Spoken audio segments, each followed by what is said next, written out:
Anak nongkrong, mari sama-sama kita cari tahu beberapa penjelasan dan petunjuk yang muncul di episode keempat ini. Let's the finish.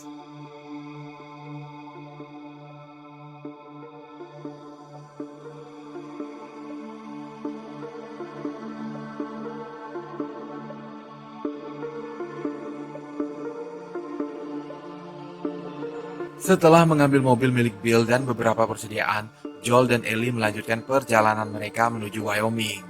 Di sela-sela perjalanan, keduanya tampak semakin dekat, meskipun Joel masih tampak jaga image di depan Ellie yang mencoba untuk selalu melucu dan menanyakan hal-hal aneh yang kadang berada di luar dugaan Joel. Perjalanan ini masih tak lepas dari bayang-bayang Bill dan Frank, terutama Bill yang menurut Ellie dan Joel sepakat bahwa pria itu punya selera tinggi. Pertama-tama dari album kaset yang ia miliki di mobilnya, Joel menyukai selera musik Bill. Oh ya, pengetahuan musik Joel yang luas ini mungkin juga berhubungan dengan cita-cita Joel yang ingin menjadi penyanyi. Hal ini sempat ia beritahukan pada Ellie di versi gamenya. Kalian semua mungkin ada yang kecolongan dan sempat berpikir seperti Ellie tentang kaset di mobil Bill. Kenapa kaset? Kenapa bukan CD atau MP3 player? Hal ini disebabkan pada tahun 2003 dimulainya wabah. Beberapa mobil, bahkan mayoritas di zaman itu masih menggunakan tape player untuk memutar musik. Kaset masih menjadi media andalan untuk mendengarkan sebuah lagu di era itu. Anak Gen Z pada tahu kaset nggak?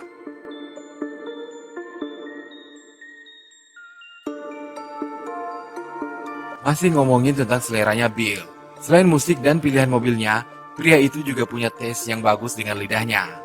Joel membawa kopi dari rumah Bill, dan menurutnya rasa kopi Bill hampir sama dengan kopi di Starbucks yang ada di KZ. So, Kiamat tidak menghentikan Starbucks untuk membuka gerainya. Bagi kamu yang penasaran pengen merasakan sensasi berada di tengah Kiamat Infected sambil ngopi-ngopi, so datang aja langsung ke KZ.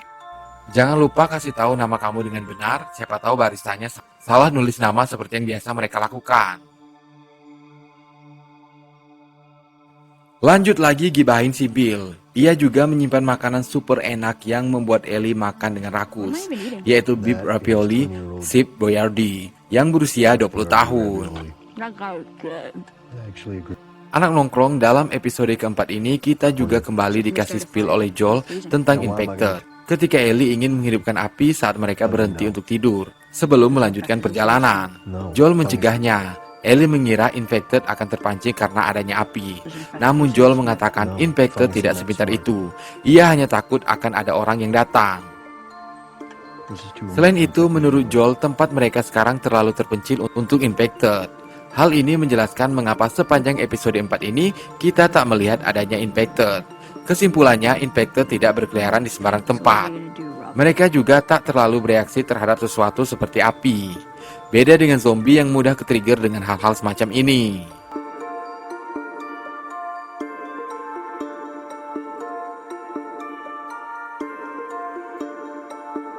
Ellie dan Joel melanjutkan perjalanan mereka. Dari sini ia mulai menceritakan tentang Tommy adiknya kepada Ellie, bahwa Tommy adalah seorang veteran perang angkatan darat yang ditugaskan pada operasi gurun pasir di Irak ketika usianya 18 tahun. Mimin meralat penjelasan sebelumnya ya geng, bahwa veteran perang itu bukan Joel tapi Tommy. Ini terlihat di stiker belakang mobilnya. Lanjut, menurut Joel si Tommy ini seakan-akan ingin menjadi superhero dan menyelamatkan dunia. Tommy jugalah yang meminta Joel bergabung dengan kelompok di Boston 12 tahun yang lalu dan akhirnya mempertemukan ia dengan Tess.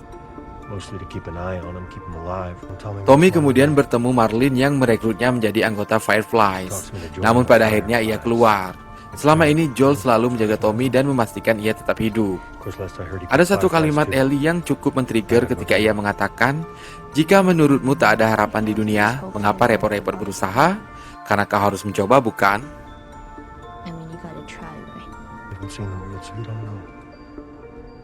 Ketika Joel dan Ellie tiba di Kansas City, Joel memilih untuk memutar dan mengitari terowongan karena jalanan dan terowongan tertutup bangkai-bangkai mobil. Namun disinilah petaka dimulai. Mereka harus menghadapi bahaya dari kelompok bersenjata yang dimulai dari jebakan seseorang yang meminta tolong dan dilanjutkan dengan seorang lagi yang menjatuhkan benda ke mobil Joel. Tak berhenti sampai di situ, ban mobil melindas ranjau yang membuat mobil masuk ke dalam sebuah toko. Meskipun berhasil melumpuhkan beberapa orang, namun Joel nyaris mati ketika Brian dari kelompok tersebut menjatuhkannya.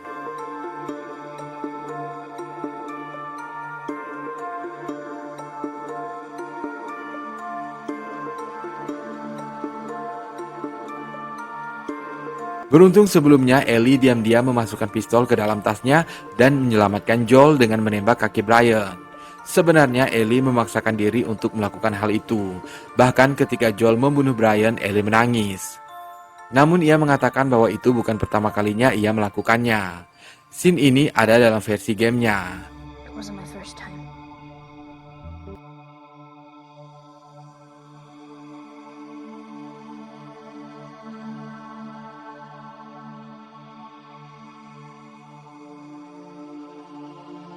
Oke, kembali lagi pada kelompok yang menyerang keduanya. Kelompok ini sudah mengambil alih markas KZ, milik Pedra. Untuk versi gamenya mereka dinamakan Hunter, sebuah kelompok yang menghabisi survivor lain untuk diambil barang-barangnya dan mereka juga kanibal. Ngeri kan? Sementara untuk versi seriesnya ini, ketika mobil Joel mencoba mencari jalan, tampak tumpukan mayat sudah hangus terbakar. Kemungkinan mereka semua adalah korban dari kelompok Hunter.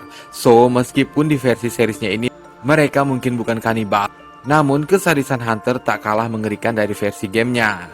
Anak nongkrong, perbedaan lainnya jika memang benar kelompok ini adalah Hunter terletak pada pemimpin. David ini sepertinya terobsesi dengan Ellie. Ia berusaha dengan segala cara untuk menangkap gadis itu. Ellie sempat disekap di sebuah sel dan ia melihat mayat-mayat yang dipotong-potong di sebuah ruang. Menandakan Hunter adalah kelompok yang kejam dan dipimpin oleh orang yang psycho yaitu David.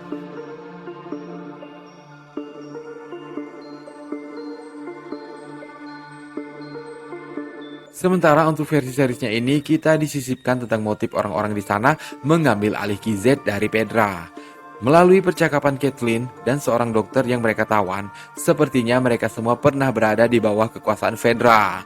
Namun karena merasakan kediktatoran organisasi itu, mereka akhirnya bangkit dan melakukan perlawanan.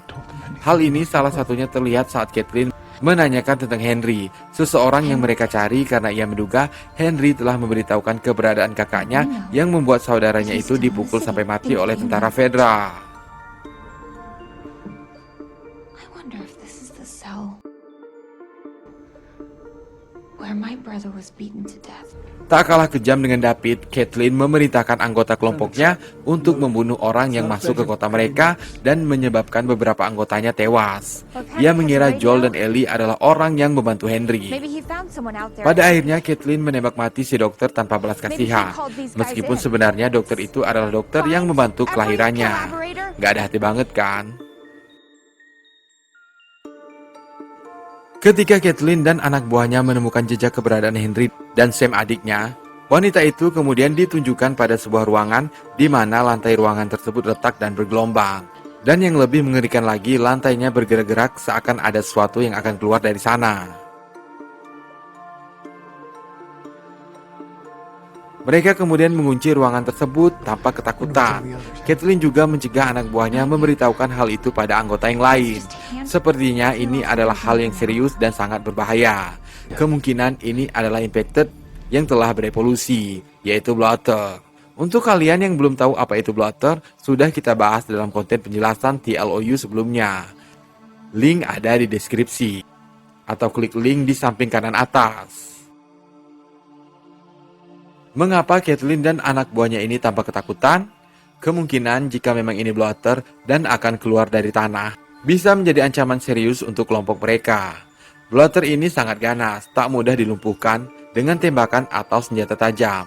Karena kulit bloater begitu tebal, cara yang paling ampuh untuk membunuh bloater adalah dengan api atau granat. Ellie dan Joel berhasil mencapai gedung tinggi di kota tersebut pada malam hari dan mencapai lantai teratas untuk melihat keadaan di pagi harinya. Jalan mana yang aman untuk mereka lewati? Sebelum tidur, Joel menyebarkan pecahan kaca agar ia bisa mendengar kalau-kalau ada seseorang yang masuk. Sebelum tidur, ada percakapan yang cukup menyentuh di sini ketika Joel meminta maaf pada Ellie tentang semua yang telah ia lalui di usianya yang masih anak-anak. Namun Ellie menanyakan hal itu. Apakah semakin bertambahnya usia semua akan lebih mudah? Joel menjawab, tidak juga. Ketika Joel terbangun karena teriakan Ellie, mereka sudah ditodong oleh dua orang. Salah satunya anak kecil. Mereka adalah Henry dan Sam, orang yang dicari-cari oleh Caitlin dan kelompoknya.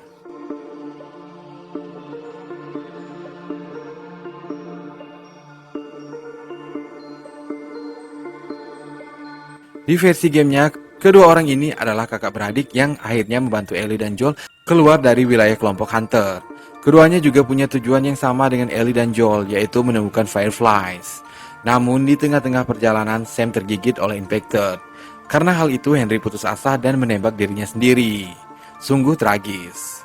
Anak nongkrong, bagaimana pendapatmu tentang episode keempat ini? Silahkan tulis di kolom komentar ya.